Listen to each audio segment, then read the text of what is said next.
बाबासाहेबांचे फोटो होते हे लक्षात आलं नाही, त्याबद्दल माफी मागतो जितेंद्र आव्हाड। विरोधकांना टीका केल्याशिवाय काहीच सुचत नाही। विरोधक हे टीका करणारच। बाबासाहेब आंबेडकर हे महान आहेत, पुस्तकात मनुस्मृती लिहिलेली आहे म्हणून फाडणे।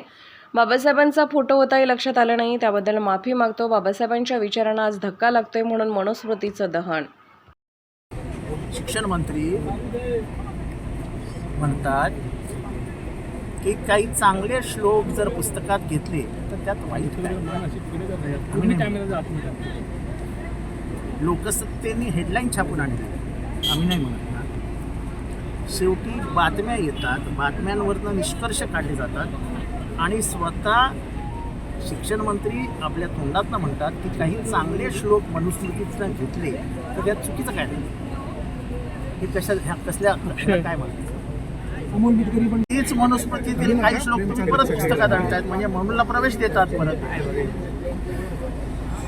सर, पण तुम्ही आता मनुस्मृती दहन करत असताना डॉक्टर बाबासाहेब आंबेडकरांचे देखील काही पोस्टर जे आहेत ते फाडलेत, त्याच्यावरतून आता वाद निर्माण झालेला आहे। अमोल मेटकरींनी देखील आता म्हटलंय की साधा सुद्धा पोस्टर फाडतात ते सुद्धा कळू नये का झाला पाहिजे म्हणून। असं आहे की आपण सगळे पॉवर येते ना प्रेम थांबा, तुम्ही मागच्या ना प्रेशर येते नाही करत असताना मनुस्मृती लिहिलेली होती म्हणून ते पोस्टर फाडण्यात आलं। त्याच्यात बाबासाहेबांचा फोटो होता हे अनावधानाने तेव्हा लक्षातच यायचं नाही। त्याची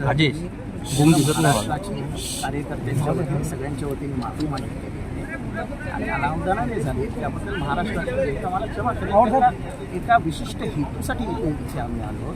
बाबासाहेबांचे जे विचार आहेत त्या विचारांना आज धक्का लागतोय आणि त्या विचारांना धक्का लागू नये या एकाच उद्दिष्टाने आम्ही इथे सगळे जमा झालो।